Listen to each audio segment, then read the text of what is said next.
lies have to run and hide. Fraser, have you ever seen a situation where the truth comes around and says, and then the lies? I would take that from the Bible quote that in the absence of light, darkness will prevail. And so I have not seen a situation whereby, well, you will have to envisage a lie where the truth is clear, it's there to be seen. You will not have any iota of doubt. The truth has been established, and then you want to see an iota of lie prevailing over the truth. I don't think that's possible. But to me here, Yeah. usually when truth comes out, the lies they fight back. Yes, well, it In depends. fact, the lie fight vehemently. Yeah, it depends. It depends. Yeah, there are situations of controversies. There are situations whereby the lie will tend to want to stay uh, devoid of, because there are times when people, it depends on what they want to hear. For example, if I say Emmanuel is an handsome man, and someone who is out there who is maybe is jealous of Emmanuel, that particular truth or that fact, he will not want to hear it. So he will believe in the lie that no, man is not handsome. Well, let's leave this for the viewers for Definitely, them to ponder for on them it. to ponder upon it. As always, it's a food for thought to you, our esteemed viewers.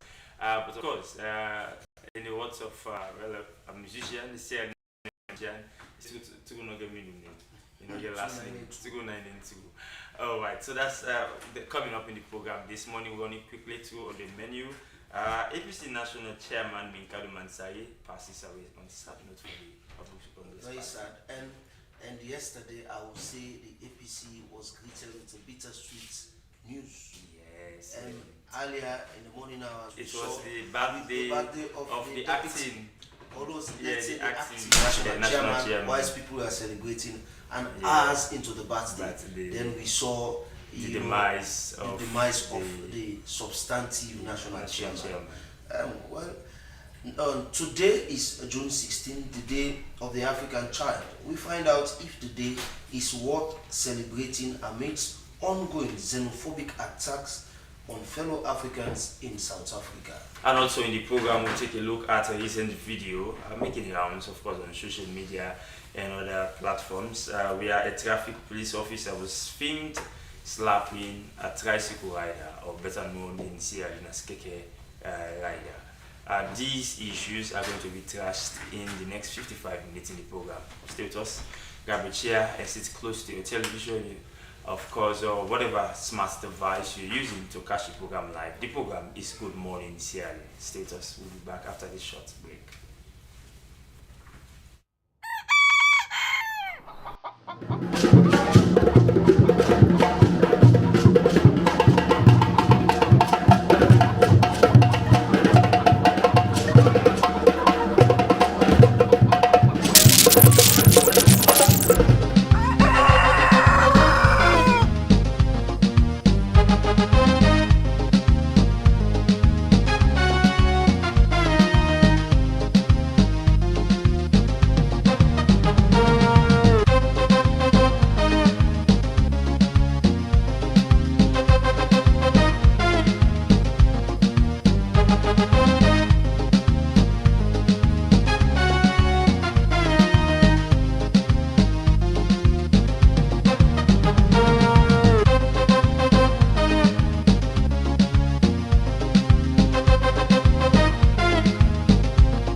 Well, the program you're watching is Good Morning Sierra Live on the SLBC. We start the conversation proper to our first headline story, which is a sad note. The opposition All People's Congress party has been plunged into deep mourning following a report of the death of its national chairman, Honorable Alhaji Minkairu Mansari, a veteran politician and one of the party's most influential figures. The Honorable Minkairu Mansari passed away on Monday, 15th June 2026. He was a long-serving politician, political heavyweight, has been a central figure in the APC leadership structure for years, having previously served as Minister of Labour and later as Minister of Mines and Mineral Resources before rising to become national chairman of the party from his time in parliament in the early 2000s and later extending into cabinet positions under the former APC government, where he built a reputation as a key strategist and party mobilizer. As national chairman, he was widely regarded as a stabilizing force within the APC, often calling for unity, internal discipline, and stronger organizational cohesion during periods of political tension. Party insiders credit him with playing a significant role in maintaining internal structures and guiding party operations through challenging electoral cycles. In the studio to talk more, we have a member of the media team of the APC, Alfred Minkailo Koma. Good morning and welcome to Good Morning CLO. Good morning, Emmanuel. Good morning, SLBC. Delighted to be here. So on behalf of the SLBC, we want to extend our deepest condolences to the APC for this huge loss. Thank you. We are grateful. It's earlier when we started, yesterday when I saw the death of Minkaru Mansai, then I made the statement. I said APC has been greeted with a bittersweet news, whilst the acting chairman is celebrating the birthday, and then the substantive chairman just passes away. When you receive the news of his demise, you know, how was the APC? Automatically devastated, I must say. You know, I agree with you. We've been greeted with fatalities quite recently. We've lost a lot of prominent APC serving executive members. You know, I mean, quite recently, we saw in Tonkolimba, Kambia district, we lost a sitting member of parliament, Honorable Anesdura Kohoma. And then later in Port Loko, a sitting district council chairman, Sheikh Usako. And quite recently, in fact, we are yet to lay to rest or to bury Omega, who is the public relations officer of the APC in Port Loko district, and Honorable Lucinda from Komo district. We are yet to lay them to rest. So yesterday, the news came not as a surprise, because we are all aware, it's an open secret, that the chairman was out of the country for a very long period of time. He was sick, first in India and then in some other places, and then to one of the best hospitals in Dakar, Senegal. So yesterday, finally, we lost him. It did not come as a surprise because he has been sick for a very long period, but it came, it greeted us devastatingly, I must say. Like you rightly stated, Honorable Minkaru Mansai was one of the strongest pillars in the APC. At the time when the party was actually at the brink of collapse, he was able to hold the party together. I mean, this person is a unifier. I mean, he's not just a politician, but a unifier equally. He can negotiate, he can mediate, he can bring people together. I mean, he was able to transition the party from 2018 as chairman. Yeah, deputy chairman in 2018, but Ernest Baikoma was already retiring. So he was serving in that particular capacity. In 2023 February, he was elected as chairman. And so those were period the party was also contesting controversial elections. You remember, even after the 2023 elections, it came under serious attack by members of the APC that he was not ready to authorize a demonstration against government. He preferred to negotiate rather than to take to the street. So he came under serious attack. You remember, even the electoral justice movement within the APC that do believe that the 2023 elections were to be conducted again, also, saw an opportunity to attack him very seriously, but he was able to hold the party together. He never reacted. He was very compromising, trying to negotiate, bring everybody together. For some of us, we have a personal relationship with him. I have always regarded him as a living encyclopedia of modern day APC. Because whenever you have the opportunity to engage with him, he can not only give you tutorial, but can also guide you to shape your political pathway. It tells you about Shaka Stevens, the S.I. Kuroma, the C.A. Kamatelo, because he had the opportunity to serve in them at a very young age. And so he rose through the ranks of the party. He was National Youth League President of the All People's Congress, and then he was chairman of the Western Region, deputy chairman of the party, before he was elected national chairman and chief executive officer of the APC.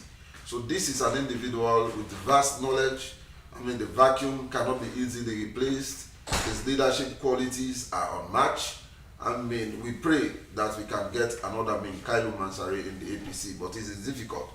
I mean, for the purpose of this discussion and for the consumption of our membership, I want you to permit me give this obituary announcement. If it is possible, yes. Thank you. Obituary announcement dated the 15th, 6th month 2026. The All People's Congress APC regrets to announce the passing of its national chairman and chief executive officer, Honorable Alhaji Kailu Mansari, which sad event occurred on Monday, 15th June 2026 in Dakar, Senegal.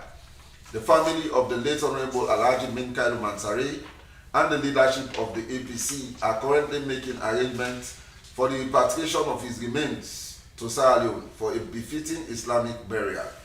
A detailed program, including timelines and funeral arrangements, will be announced in due course. Alhaji Kailu Mansari served the APC with distinction in several capacities over many years. He rose through the rank from President of the National Youth League to Western Region Chairman, Deputy National Chairman, and ultimately National Chairman and Chief Executive Officer of the party until his passing. Beyond his immense contributions to the APC, Honorable Alhaji Kailu Mansari serves Sierra Leone with dedication and patriotism under the administration of President Ernest Bai Koroma, holding positions of Minister of Labour and Social Security and Minister of Mines and Mineral Resources. Honorable Alhaji Kailu Mansari was an accomplished statesman, a loyal party man, and a respected national figure whose wisdom, humility, and service touched countless lives. His passing is a tremendous loss not only to the APC family but to Sierra Leone as a whole. The APC extends its deepest condolences to his wife, children, relatives, friends, and all those mourning this great loss. May Allah subhanahu wa ta'ala forgive his shortcomings, shower his mercy upon him, and grant him Jannatul Firdaus. Funeral arrangements will be announced later. Signed, Lawyer Lansana Dumbuya, National Secretary General of the All People's Congress. All right. On that note, of course, we've just heard from you reading the presser from the party. A very sad one there. We, like Emmanuel said, we want to convey condolences to the party and to the bereaved family. But just to speak on his personality, the well-given and prolific political figure within the APC, who does not only serve as the national chairman of the party, but of course you highlighted several roles he has served in the party in a sister program, Morning Coffee. The word you used, devastating, is indeed a very strong one for the party as of this moment. But you said the party is also looking forward to see, looking forward for someone who will fill that gap and that personality of another Kailu Mansari. What really made him so special within your party? Yes, I am coming to what makes him special, but before I escape this one, let me also add that aside the fact that it has been stated that he served as both Minister of Labour and Minister of Mines, yes. He was also Honourable Member of Parliament for Constituency 103, now Constituency 121. And this constituency at the time covered Clinton, Kisibrook, part of Rabe, and some other areas, in the East End. I can vividly remember when I was a student at Rabe College, the Honorable Kailu Mansari will drive up, at Mount Oyel, Rabe College, drop his car, and we will accompany him through Commander Farm, going down to Frabe mountain areas. To campaign in 2006. He was still running for Member of Parliament in 2006. And so after the elections in 2007, he was now appointed minister, and then he left parliament to now serve as minister. I think that was not captured in the obituary announcement. I just want to add it. Yes, I mean, we are devastated because of the fact that this is a person that in the midst of controversies is always calm. When you think this is a very difficult situation to be addressed by the party, it may either lead to going to the PPRC or to even going to court. The Honorable Minkailu Mansare will handle that situation to the satisfaction of everybody. So to have that type of leader who is always very calm, who can navigate through negotiations and mediation and be able to calm party members notwithstanding the circumstance, that individual is not easy to replace. Aside that, he has been also very generous. In some instances, he can spend his personal resources to, undertake party activities. Even when members of the party can approach him for their personal, needs, he can address. He pays a lot of school fees for individuals. He has supported the party in no small ways. So to get that kind of individual to serve as leader of your party is very difficult. Aside the fact that he was a politician, he was also a businessman. He was an insurance broker. He has employed a lot of people. He was into many different businesses, and he created employment for a lot of people. To get his replacement is not easy. Thus, using the word devastating. Again, you should understand that we are at a period of just transition in the party. Less than 48 hours ago, we announced that on the 30th, we are going to commence our constituency elections. Yeah? And then, without people digesting that news properly, come the death of our national chairman. Yes. So again, to transition a party without the national chairman, the substantive that was elected. I am not holding brief for anyone. The Honorable Alhaji Usman Fode Ansane, he has also played a very crucial role. He's also very steady-headed. He has also played a role that is to the satisfaction of us, the members. Okay. But the Minkailu Mansare of our time cannot be easily replaced. All right. So just like you were saying, he played a role that to many dissatisfaction of party supporters. The other day we were in the studio whereby I mistakenly called you Minkailu Mansare, and you laughed about it and you jokingly said maybe I'm envisaging you to want to be later. You might want to be the national chairman of the party because that's the position, that's the name of your national chairman.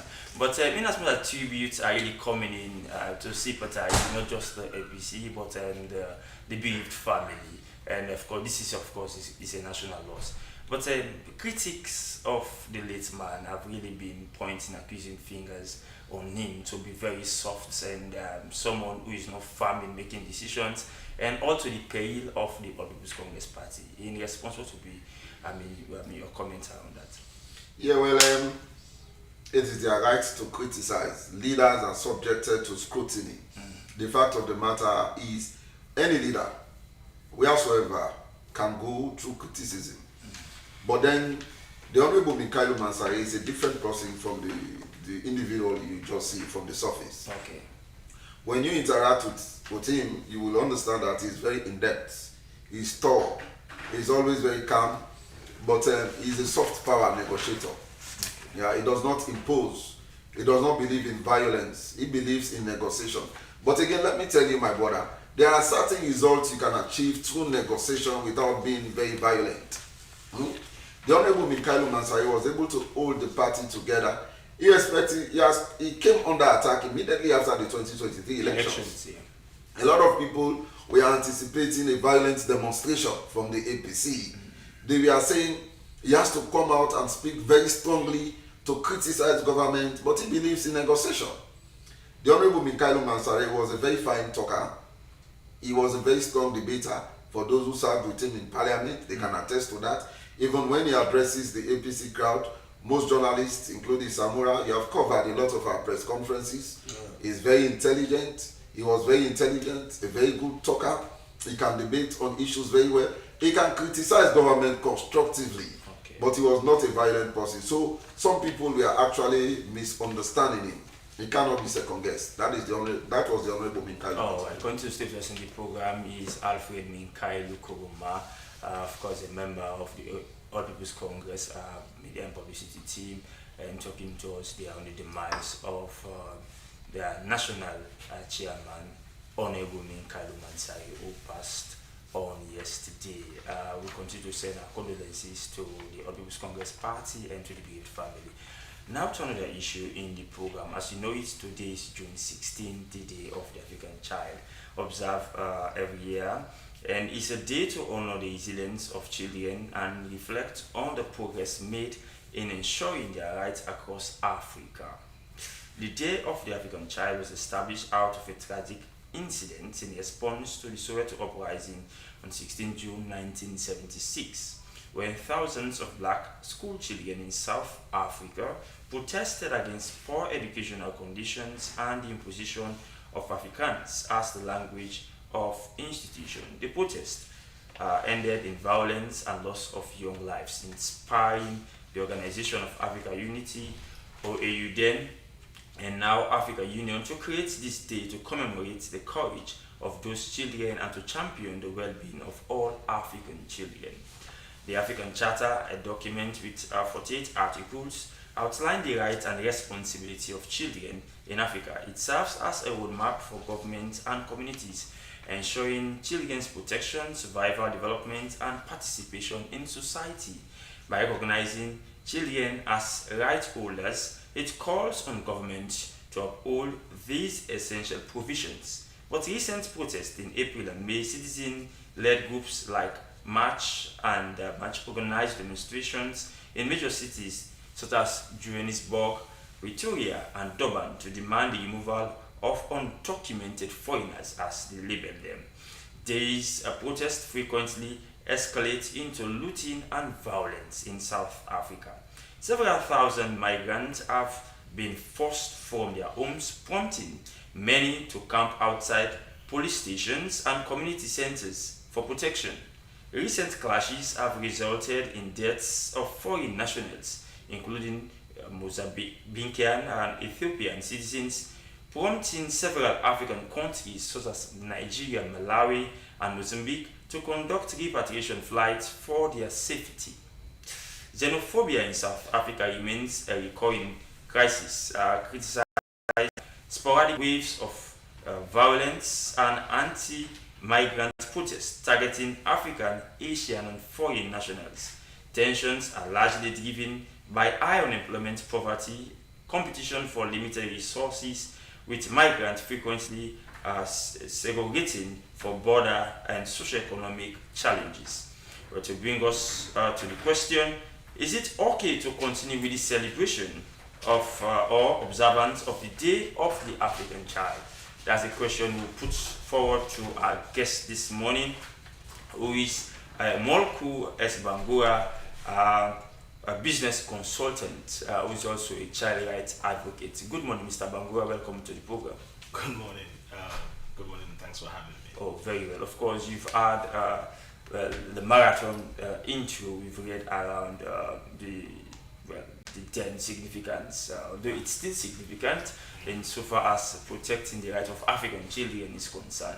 But for many people, they view this as it's stemming from the uprising in Soweto in 1976, which laid the groundwork or the cause for us to be observing the day as a day in which the rights of children should be enforced, and of course we should reconsider making them the thinking around that and the fact that they should be right holders and not to be segregated or ostracized in society. But so far so good with the spate of xenophobic attack from South Africa on our African brothers and sisters. Is it worth celebrating or observing, in your view?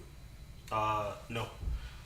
Just a quick correction. I'm not a child right advocate. I'm sorry about that. I am a talk show host. I host the Talk to M show on Epic Radio every Tuesday, and I'm also a social commentator. So yeah, on top of the business consultancy. Definitely. I believe all that goes with I know. the rights, the protection and advocacy of children too. Yes, thanks for the question. It's very elaborate, and you really built the foundation. I wanted to start, from From the background.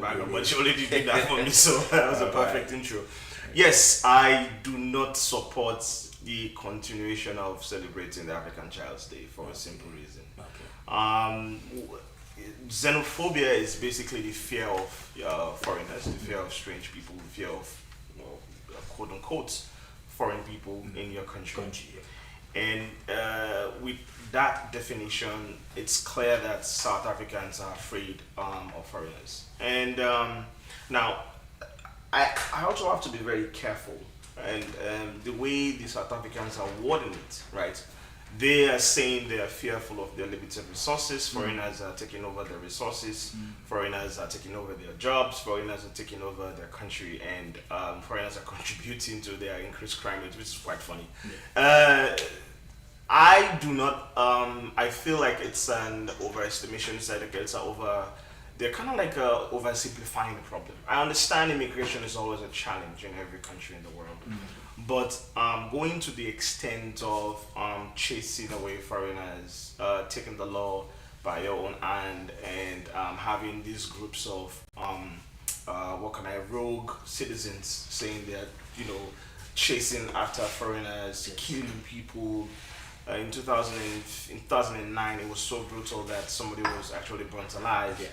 Shops were being vandalized. I think that's not acceptable, because the people you termed foreigners stood for you when you guys were discriminated against by the Africans. When the apartheid, you suffered from the hands of the 3% Africans that exist in South Africa. Look, 3% of South Africans are white, which is the Africans. They actually own 80% of the resources. Why aren't they chasing them out and calling them foreigners?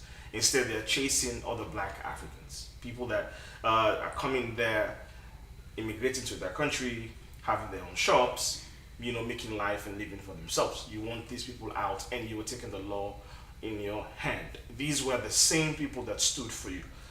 One of my favorite musician in the world, Paul Simon. I don't know if you know Paul Simon, right? You Can Call Me Out. It's a beautiful song. Yeah. Paul Simon did a whole concert when he released his in 1989 album. He did that album in Zimbabwe, a whole concert. Yeah. And part of the money he generated from that concert went towards the fight against the apartheid regime. He supported the movement of the South African people. He's a foreigner. He's not even a South African. Sure. Right? See how much these people fought for you. And that whole concert was attended by predominantly Zimbabweans. And now you are chasing away Zimbabweans, saying these guys are taking over your country. It's repugnant, it's abhorrent, it's distasteful. I do not like to see what's happening. They're sending the wrong message. We are the only race in the world that do not have a place in any continent in this world. Black people.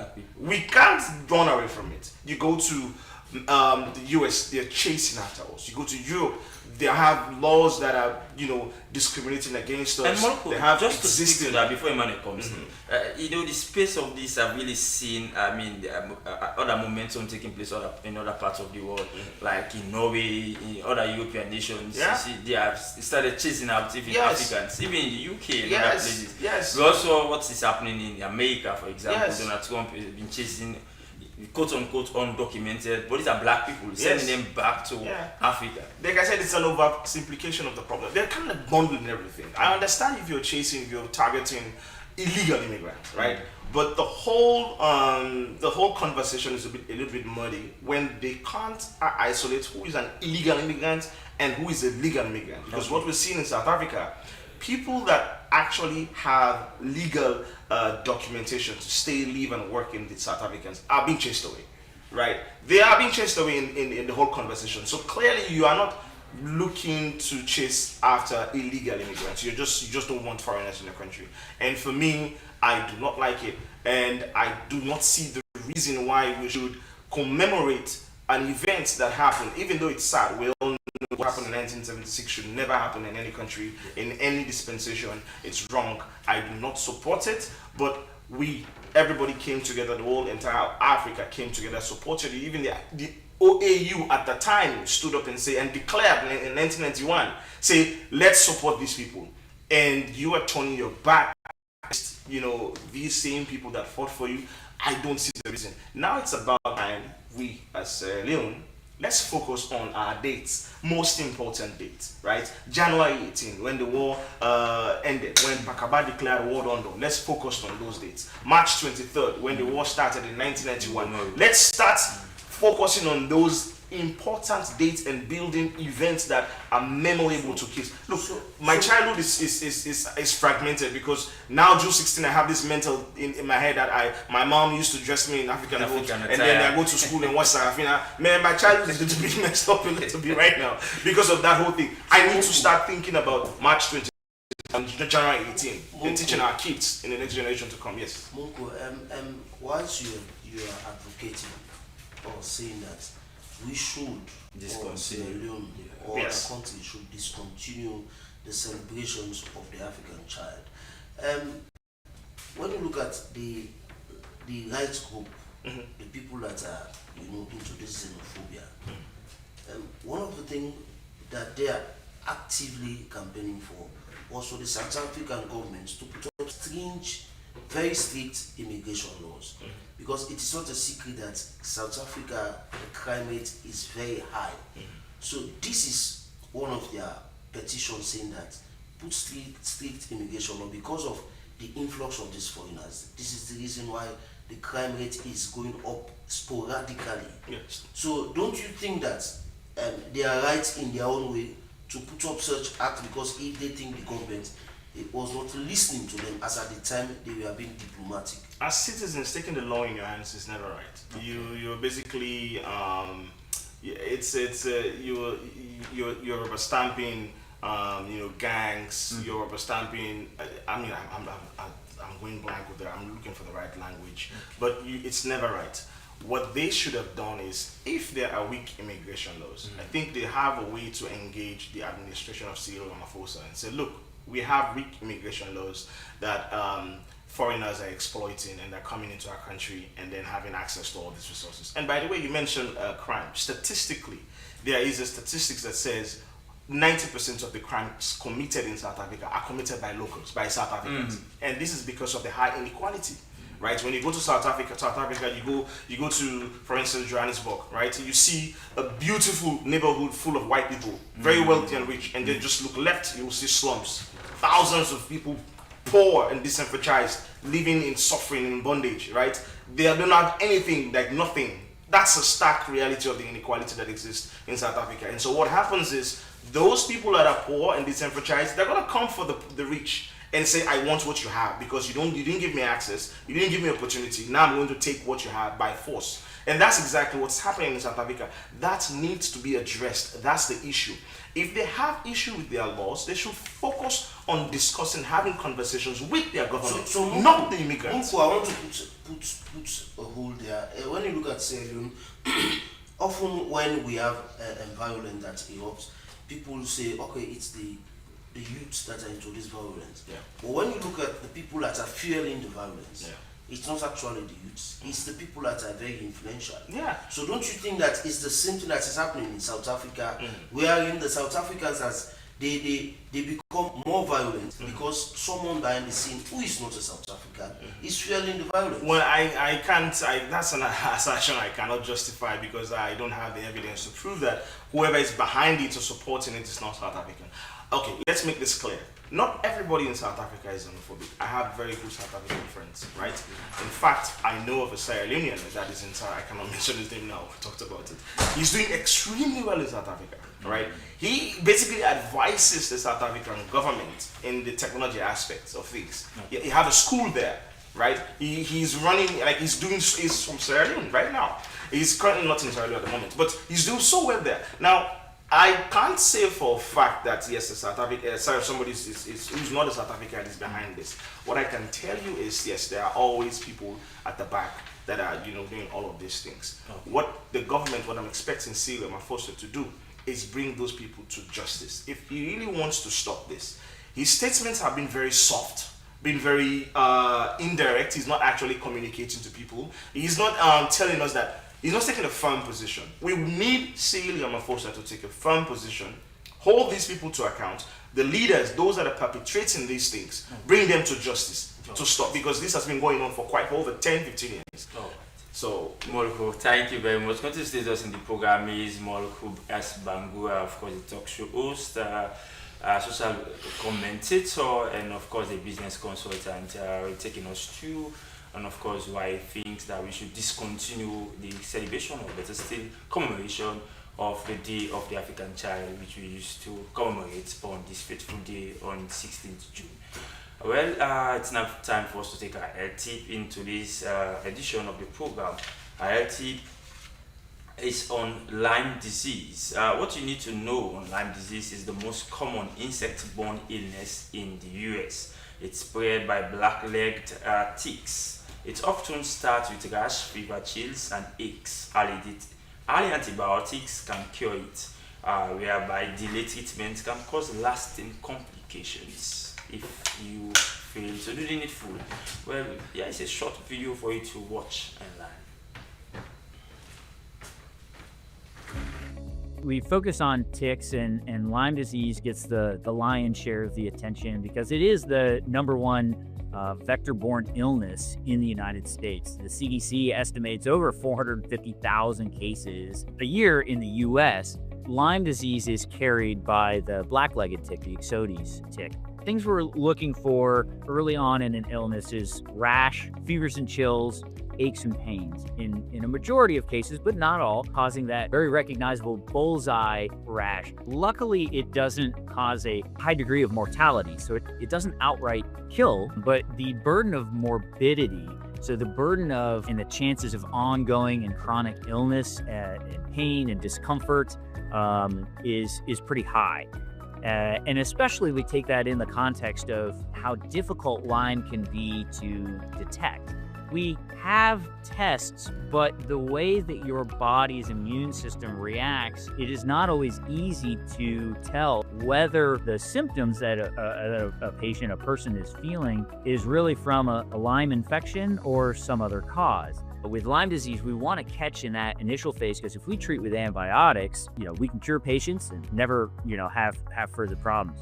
If we don't catch it in that initial phase, goes on to the more dangerous secondary and tertiary phases, and at those points we're starting to introduce risks such as like meningitis, heart blocks and rhythm dysfunction of the cardiac system, arthritis developing in otherwise totally healthy 10-year-olds. The disease, in that secondary and tertiary phase, we can treat and kill the bacteria still at that point, but by then, a lot of times the damage to your immune system or those tissues is already done, and there's no way, no great and easy way to undo that damage. Whereas in the primary phase of infection, we're talking, system tissue, and antibiotics are very effective.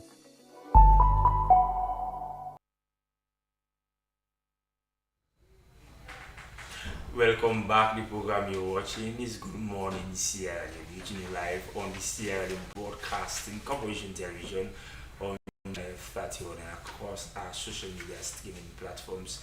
We welcome back from that short health tip on Lyme disease, and we hope those tips you've seen there, and you take them into due consideration. Manuel? Yes, we go over to another issue, which is also a topical issue. Public outrage is mounting across social media platforms following the emergence of a video showing a physical altercation between a Sierra Leone police officer and a local tricycle or keke rider. The video, which has been widely shared, captures a tense standoff on a public street that rapidly escalates into violence. In the footage, a traffic police officer is seen confronting a young keke rider wearing an orange safety vest over a white hoodie. The two exchange heated words while standing next to a yellow commercial tricycle owned by the rider. The confrontation turns physical when the police officer is captured raising his hand and forcefully slapping the keke rider across the face. The rider, visibly shaking and angry, begins shouting at the officer, repeatedly asking onlookers and bystanders if they witnessed the assault. The footage has triggered a wave of condemnation online, with citizens calling out the officer's behavior as an abuse of power and an unacceptable use of force.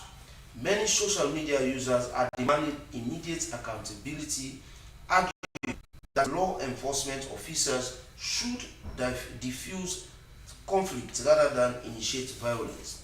Well, in the studio to talk more, we have been joined by Ibrahim Seri, the national president for the Sierra Leone Commercial Tricycle Riders Union. Please note, the police rep did not make it to the program this morning. The SLBC will make frantic effort to also get the police the side of the police, but they did not make it to the program this morning. But we have the president of the Commercial Tricycle Riders Union. Good morning, sir, and welcome to Good Morning, Sir. Yeah, good morning, moderator. Good morning, listeners. So, Mr. Said, this video, when you see this video, how did your executive receive it?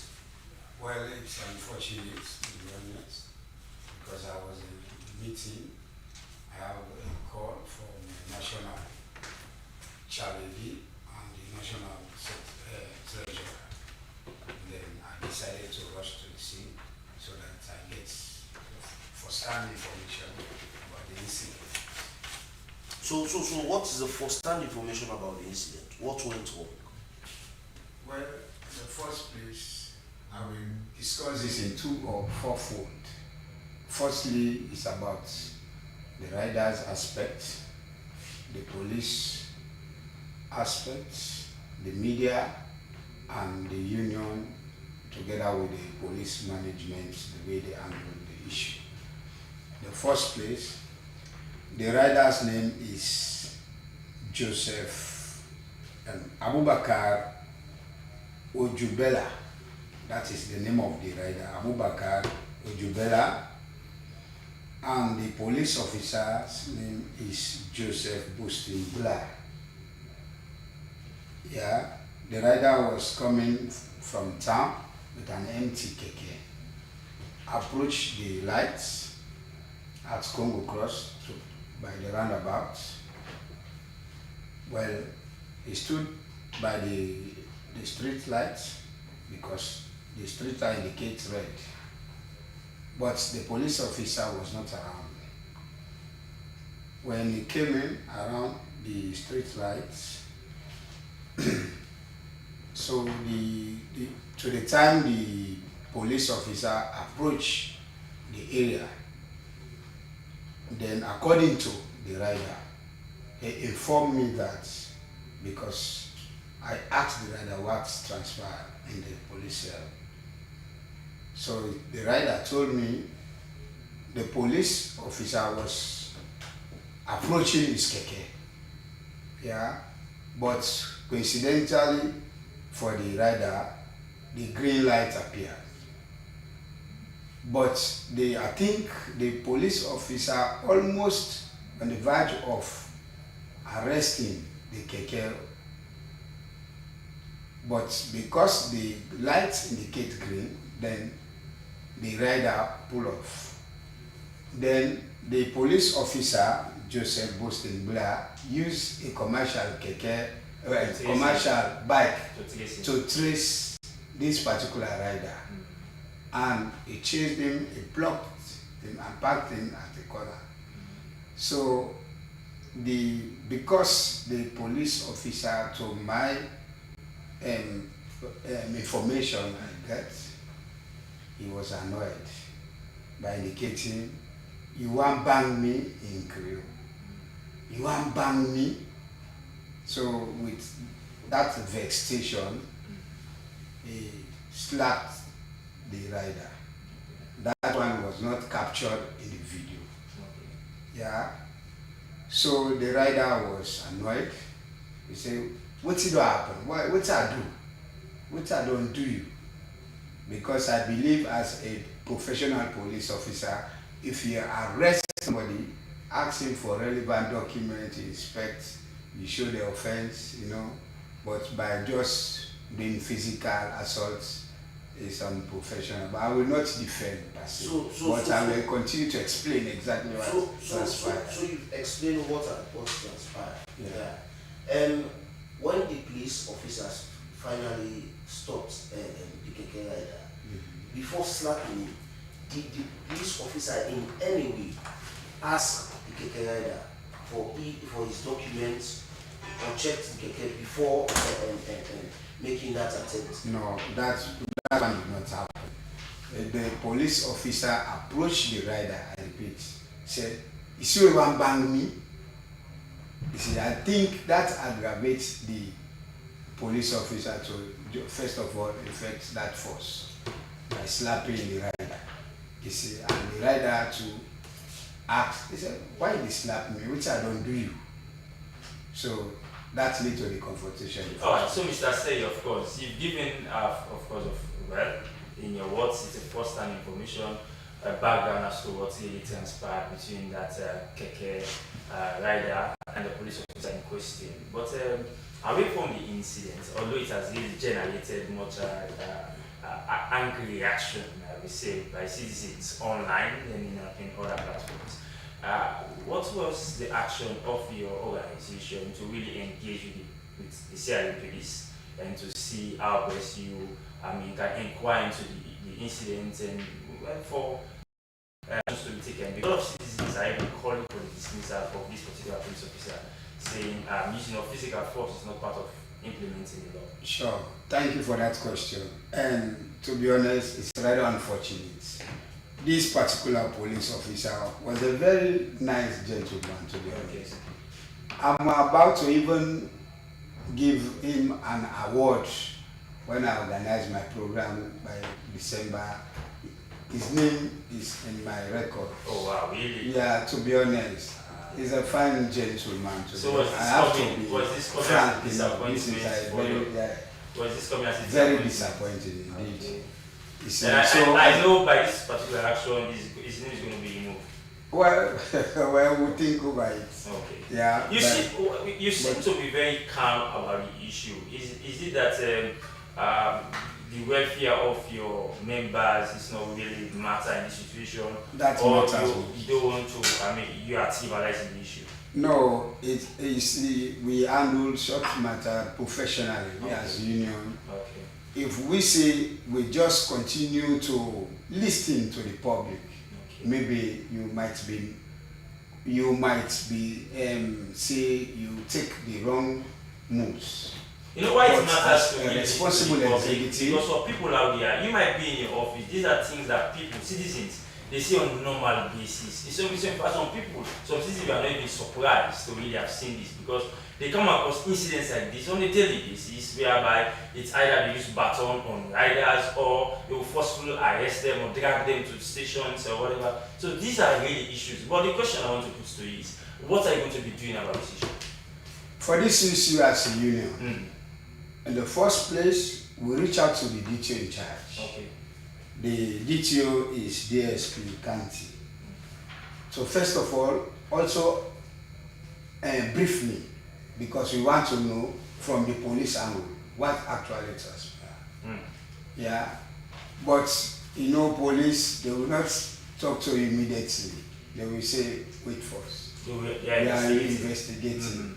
So I decided again with my executives, because in Freetown we segment the Keke Riders Union into 4. We have the West District, headed by Musa Batoronka. We have the Central District, headed by Alaji Eskamara.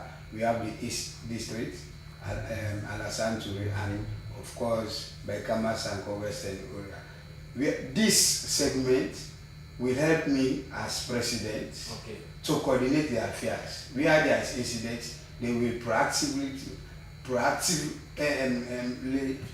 come in to solve the situation. So to the time I reached to the incident or the crime scene, there was already executive around. Yeah. So that is the first intervention to have the first-hand information. We rushed to the Central Police again to try to see the Director of Traffic, but I think it was an exam, so we could not meet the So Director as of of now, you are Traffic. still using diplomatic So, means. of course, because I go again, I decided to make a pronouncement to our riders that the situation will be handled professionally. Let them trust the Keke Union executive. We are in good working relationship with the police. IGP is always assisting the Keke riders when necessary. So that is the rider in question in detention? He was in detention, but by late yesterday, I'm lucky to grant a bail for the rider. Okay. So after being physically manhandled, he was also detained. Yes, Was there a notice from your organization to really condemn the act in the first place? What really transpired? Was there? Well, to condemn the act? Yes. Or the incident that happened. Well, because it was so unsightly. It was, like you said, it was rather unfortunate. It should have not happened. Yes. Well, you see, incident of this nature, we have to be professional, because it's about the image of the police. In the first place, when you report such incidents, let's move away, Mr. Sey. Let's move away from the report. You've seen. This is not an need something. Yes. What we are asking here is it's about what is in the public. You've seen already what happened. Sure. From that particular aspect, we wanted to know whether you condemn the incident in entirety. Of course. Good. That's what we are doing. To be honest, I just have to condemn, because those type of policing, to me, is an olden days type of policing. Oh, right. Okay, on that note, especially when the IGP is transforming the police, the force from a force to a service. To a service. All right. Thank you very much. On that note, continue to us in the program is Ibrahim Sey, the National President for Keke Riders Association in Sierra Leone. Quickly before going over to the newspaper segment, of course, Mikhail, you've been silent for a while. Of course, let's know when is there going to be, when as a party are you going to be opening the book of condolence for the late national chairman of the party? Yeah, the party will communicate, but I believe for a book of condolence it should be effective immediately. People are visiting the party office and some are visiting the home as we speak. Okay. We have seen an influx of sympathizers from across the country, visiting the home and the party office as well. So it is going to continue. Okay, continue us in the program. We will now quickly move over to another segments in the program, the review of the front pages of our local tablets. For that, I begin with the Standard Times newspaper. It opens with a banner headline, "A Friday of Unity at the Bashariya Masjid." Honorable Tawakonte ejects Aminata and Sons tax deal. Day of the African Child 2026, ensuring safe water and sanitation for every child in Sierra Leone. Our stories you can find on the front page of Standard Times. The first one has a satellite newspaper that says, for illegal encroachment in protected areas, President Bio orders strict action. These stories plus more you find in the satellite newspaper. Roll Call Express on satellite newspaper has on its front page, HF advocates for public debate relief. At 2026 CSPUN conference, Minister of Social Welfare champions disability inclusion. First 100 days of 300 days of activism, Health Ministry reduces maternal and child deaths. Contradiction too big to ignore. Championing girls' rights whilst celebrating FGM. Our stories you can find on the front page of Roll Call newspaper, which happens to be my final paper. Well, the final one I have there is the Gleaner newspaper, and it says, fight against transnational organized crime. Chief Minister calls for concrete Sierra Leone Netherlands partnership. These stories plus more you find in the Gleaner newspaper. Viewers will not inform you that the views earlier they do not reflect the views of the SMBC. We are merely reviewing the headlines of our local tabloids. And we still have Milku with us in the studio. Milku, in 30 seconds, what would be your parting shot to people out there and the government as a whole? Well, I believe in the policy and principle of diplomatic reciprocity. In this case, if this continues and the South African governments are not willing to bring those perpetrators to justice, then I believe we should think about doing something. Heck, South Africa is not doing anything. Well, basically, they don't have a fully functional embassy in Sierra Leone, right? They only have a consulate here.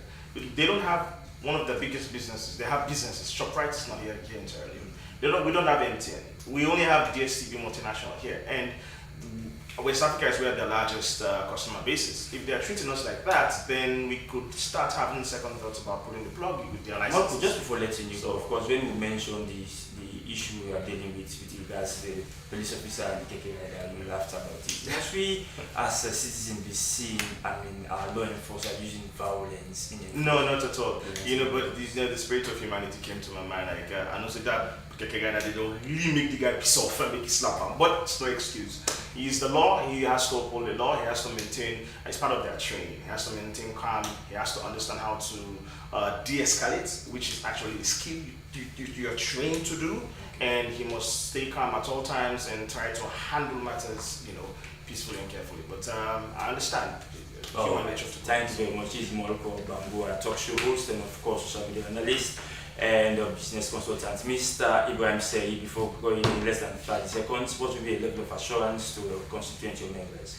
Yeah, thank you very much. Of course, I continue to tell my constituents to be calm, to be peaceful, because we have an IGP that is very robust, that is very hardworking. It's a listening IGP. So thanks to the government for giving us the podium, the trainings, especially from the Peace Commission. You see, we are implementing exactly. We are non-violence organization. Thank you very much, viewers. This is how the Golden Cut it of today's edition of Good Morning Sierra.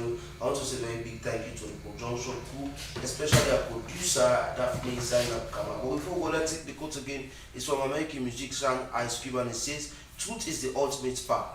When the truth comes around, all the lies have to run. I have been Emmanuel Sabah, stay good on the service. And I'm Tennis Fraser. The program returns tomorrow. Goodbye. Have a splendid day. As a mother of the house, whenever I want to prepare palm soup, there's no need pounding palm fruit. All I need is Nkulenu's Ghana's original palm soup base. My soup is done, and its preparation, it is not difficult at all. Nkulenu palm soup base, it's easily done with no difficulties. Just take few ladles and your soup is done. And its flavor, it's amazing. This is Nkulenu's Ghana's original palm soup base. And this is Nkulenu's Ghana's original spiced palm soup base. Iron fruit and turkey berries are naturally added. Also available Brown Gold Natural Cocoa Powder, Sunny Gold Brown Sugar, Neat Fufu Flour, Shito, Pisa, and Moringa. All available at Nyami Ado Enterprise, 1 Lower Waterloo Street, Freetown. Nkulenu palm soup base. Ghanaian original taste.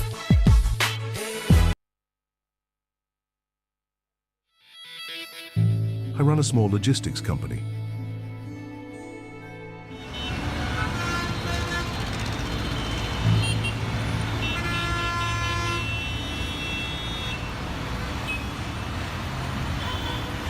Every cent counts. I didn't think I needed a fuel card until I got the Cornex fuel card.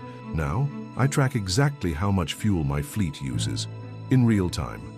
And when my wife or kids need fuel, no cash, no stress. It's safe, accepted nationwide, and I control how much goes on each card. At the end of the month, I see the savings, real savings.